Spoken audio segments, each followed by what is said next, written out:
Hello दोस्तों, कैसे हैं आप सब। उम्मीद करता हूँ कि सब बढ़िया होगा। दोस्तों, आज मैं आपको जिस देश के बारे में रोचक जानकारियां देने वाला हूँ वो देश एक लैंडलॉक्ड कंट्री है, लेकिन यहाँ पर कई सारे आइलैंड्स भी हैं। एक ऐसा देश जहाँ के लोगों के बीच में चावल इतना पॉपुलर है कि यहाँ पे राइस की खपत दुनिया में पर हेड के हिसाब से सबसे ज्यादा होती है। दोस्तों, अगर आपको बाइक चलाना पसंद है तो आप इस देश में मोटर बाइक जर्नी का आनंद सबसे ज्यादा ले सकते हैं। फिर यहाँ की कॉफी की भी तारीफ पूरी दुनिया में होती है। वहीं दोस्तों, अगर आपको खाने के साथ पीने का शौक है तो आपके लिए ये जगह है द बेस्ट, क्योंकि यहाँ सबसे कम प्राइस में मिल जाती है। जी हाँ दोस्तों, आज मैं आपको south east Asian country Laos के बारे में एक से बढ़ के एक जानकारियां देने वाला हूँ। तो बस दोस्तों, आपसे एक ही रिक्वेस्ट है कि आप इस वीडियो के अंत तक हमारे साथ बने रहिएगा। सबसे पहले हम आपको बता दें कि इस देश का ऑफिशियल नाम है लाओ पीपल्स डेमोक्रेटिक रिपब्लिक। फ्रेंड्स, ये एक लैंडलॉक्ड कंट्री है जिसका border Myanmar, China, Vietnam, Cambodia और थाईलैंड से मिलता है। देश की कुल जनसंख्या है 70 लाख के आसपास और ये आबादी के मामले में दुनिया की 105वीं सबसे बड़ी कंट्री है। ये देश 2,30,800 स्क्वायर किलोमीटर में फैला हुआ है और यहाँ की पॉपुलेशन डेंसिटी की बात करें तो वो है 32 लोग पर स्क्वायर किलोमीटर। लाओस देश में ज्यादातर लोग गाँव में ही रहना पसंद करते हैं और केवल 35% लोग ही शहरों में रहते हैं। वैसे आपको बता दूं कि ये देश अभी पूरा जवान है, क्योंकि यहाँ की पॉपुलेशन की औसतन उम्र इस समय 24 साल है। लाओस में अधिकतर लोग बौद्ध धर्म को मानने वाले हैं। जी हाँ, यहाँ के लोगों में भगवान बुद्ध के लिए अपार श्रद्धा है। आपको यहाँ पर हर जगह भगवान बुद्ध की मूर्तियां दिख जाएंगी। कहते हैं कि कोई भी ऐसा गांव नहीं है इस देश में जहाँ पर कि भगवान बुद्ध की प्रतिमा ना हो। यहाँ के लोगों का मानना है कि बुद्ध के बताए गए बातों पे अगर हम सब अमल कर लें तो दुनिया में कभी किसी को किसी चीज के लिए लड़ाई करने की जरूरत ही नहीं पड़ेगी। वैसे आपको ये भी बता दें कि लाओस में महत्वपूर्ण जातीय समूह लाओ, खमू, हमोंग और फोते हैं। आपको जानकर खुशी होगी कि इस देश का मौसम बहुत ही अच्छा होता है। कहा जाता है कि यहाँ पर तापमान 22 डिग्री सेल्सियस से 34 डिग्री सेल्सियस तक रहता है, जो कि परफेक्ट है। न यहाँ बहुत ज्यादा गर्मी पड़ती है और न ही यहाँ पे बहुत ज्यादा ठंड होती है। यहाँ पे जो भी लोग आते हैं वो कम से कम यहाँ के मौसम को तो जरूर एंजॉय करते हैं। वेल दोस्तों, आपको बता दूं कि लाओस की सुंदरता को देखकर कोई भी चौंक जाए। यहाँ की सीनरी, यहाँ के लंबे इतिहास को देखने के लिए कई सारे अलग अलग देशों से लोग आते हैं। आपको बता दें कि इस देश को 2013 में यूरोपियन टूरिज्म के द्वारा the best country to visit की उपाधि दी गई थी। आप समझ सकते हैं कि यहाँ की खूबसूरती कैसी होगी। 2012 में इस देश को देखने के लिए 31 लाख लोग आए थे, जो आज भी एक रिकॉर्ड है लाओस के लिए। अगर यहाँ के सोर्स ऑफ इनकम की बात करें तो टूरिज्म का बड़ा योगदान रहता है। लाओस में बहुत सारे लोग टूरिज्म पे ही डिपेंडेंट हैं। यहाँ का स्लोगन भी बहुत ही सिंपल है, सिंपली ब्यूटीफुल। अगर आपको भी कभी मौका मिला तो आप भी इस देश को जरूर विजिट करने के लिए जाएं। आपको बता दूं कि साउथ ईस्ट एशिया का लाओस एकमात्र ऐसा देश है जो कि लैंडलॉक्ड है। जी हाँ, इसके बॉर्डर चारों तरफ से जमीनी है। हालांकि यहाँ के लोगों का कहना है कि चूंकि ये एक लैंडलॉक्ड कंट्री है, इस चक्कर में इसे बहुत नुकसान उठाना पड़ता है।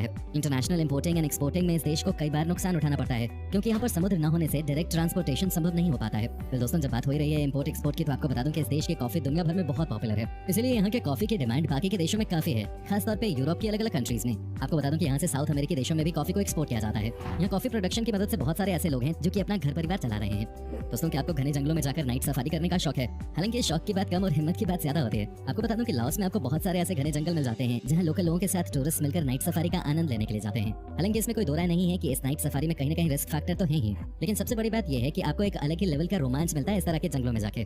वेल फ्रेंड्स, क्या आपने कभी द वेंग जाई केव्स का नाम सुना है? अगर नहीं तो हम आपको बता देते हैं। ये दुनिया का सबसे अलग किस्म का गुफा है। ये इतनी बड़ी गुफा है कि एक समय में इसे छोटा सा शहर बना दिया गया था। आपको यकीन नहीं होगा, लेकिन ये बात 100% सच है कि जब अमेरिका और वियतनाम के बीच में रिश्ते अच्छे नहीं थे, उस समय द वेंग जाई केव्स में तकरीबन 20,000 लोग रहते थे और यहीं उन्होंने एक स्कूल भी बना रखा था और साथ ही उन्होंने अपना ऑफिस और मार्केट भी यहीं बनाया हुआ था। अब समझिए कि एक गुफा में ही पूरा शहर बसा दिया था। क्या बात है। दोस्तों, आपको ये भी बता दूं कि इस देश के लोगों के बीच में प्यार का नशा सबसे ज्यादा है।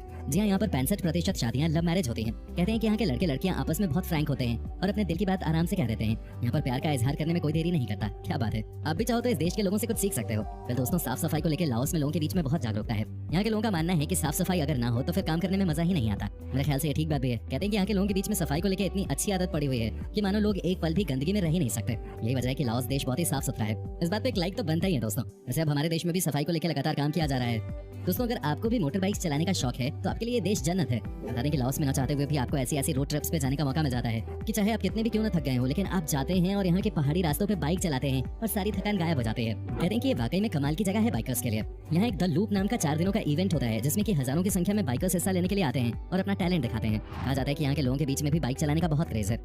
दोस्तों, भारत की ही तरह लाओस भी बहुत सालों तक यूरोप के देश का गुलाम था। जी हाँ, यहाँ पर फ्रांस का राज था। लेकिन आपको बता दें कि लाओस ने 19 जुलाई 1949 में फ्रांस से स्वतंत्रता हासिल की थी। हालांकि आज भी कई ऐसी जगह हैं जहाँ की आपको फ्रांस के शासन की छाप साफ साफ नजर आती है। कई ऐसी जगह हैं जहाँ पर फ्रांस द्वारा बनवाए गए महल वैसे के वैसे ही हैं। आपको बता दूं, इस देश की ऑफिशियल लैंग्वेज है लाओ। यहाँ के लोग जनरली आपस में इसी भाषा में बात करते हैं। हालांकि अगर आप इस देश में विजिट करने जाएं तो आपको फील नहीं होने देते कि आपको कम्युनिकेट करने में कोई दिक्कत आ रही है, क्योंकि यहाँ के लोग अच्छी खासी अंग्रेजी भी बोल लेते हैं। दोस्तों, इस देश की सबसे बड़ी नदी मीकोंग है जिसकी लंबाई 4,350 किलोमीटर है। हालांकि इस नदी की मदद से लाओस के लोगों को बहुत फायदा हुआ है। जो भी किसान खेती करते हैं उनके लिए तो ये नदी ईश्वर के समान है। कहते हैं कि मीकोंग नदी से न सिर्फ कृषि में मदद मिलती है, बल्कि ये लाइफलाइन है इस छोटे से देश की, क्योंकि इंडस्ट्री के लिए भी वाटर सप्लाई इसी नदी से की जाती है। फिर दोस्तों आपको बता दूं कि लाओस में दुनिया का सबसे सस्ता अल्कोहल मिलता है। क्या आप यकीन कर सकते हैं कि यहाँ पर आपको 1 लीटर विस्की कई बार $1 के आसपास में मिल जाती है। अब आपको लग रहा होगा कि ये कैसे पॉसिबल हो सकता है। तो दोस्तों यहाँ के लोग राइस विस्की बनाते हैं, कहते हैं कि ये बहुत ही स्ट्रॉन्ग होता है। लेकिन अच्छी बात यह है कि जिन्हें पीने का शौक है वो आराम से कम दाम में मस्ती मार सकते हैं। अब इससे सस्ता कहाँ मिलेगा आपको पार्टी करने का मौका।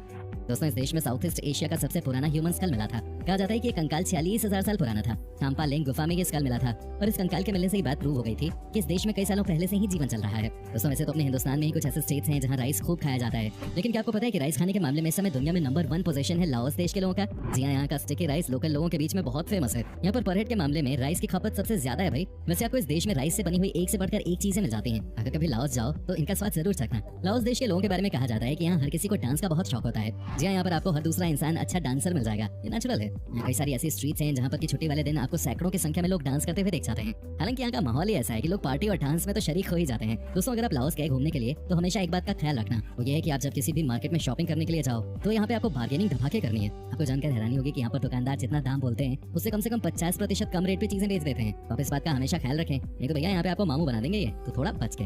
वह दोस्तों कहा जाता है कि लाओस में फिश की कई तरह की डिशेस बनती हैं। जी आपको यकीन नहीं होगा लेकिन लगभग आपको हर बड़े शहर के एक रेस्टोरेंट में फिश की इतनी सारी डिशेस खाने को मिल जाती हैं कि आपका पेट भर जाएगा लेकिन मन नहीं भरेगा। यही तो खासियत है इस देश की। आपको जानकर खुशी होगी कि लाओस देश का टूरिज्म हर साल बेहतर से और बेहतर होता जा रहा है। जानते हैं क्यों? क्योंकि यहाँ के लोग बहुत ही सॉफ्ट नेचर के होते हैं। यहाँ पर आपको रहने में कभी कोई दिक्कत नहीं आएगी, क्योंकि यहाँ के लोगों को ये बात पता है कि जब तक टूरिस्ट आते रहेंगे तब तक इनका घर परिवार चलता रहेगा।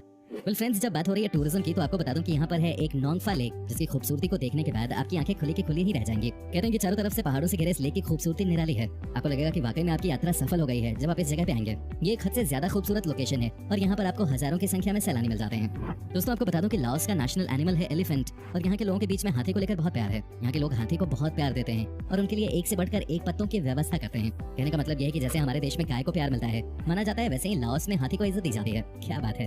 तो दोस्तों ये था लाओस। कैसा लगा हमें कमेंट करके जरूर बताएं कि आप कभी लाओस गए हैं, और अगर गए हैं तो आपका एक्सपीरियंस कैसा रहा ये भी हमारे साथ शेयर जरूर कीजिएगा। उम्मीद करता हूँ आपको हमारा ये एपिसोड पसंद आया होगा। वीडियो अच्छी लगी हो तो लाइक करें। अगर आप ये वीडियो YouTube पे देख रहे हैं तो चैनल को सब्सक्राइब कीजिए, और अगर Facebook पर देख रहे हैं तो हमारे पेज को फॉलो जरूर कीजिएगा। फिलहाल मिलता हूँ आपसे अगले वीडियो में, तब तक के लिए bye bye and take care.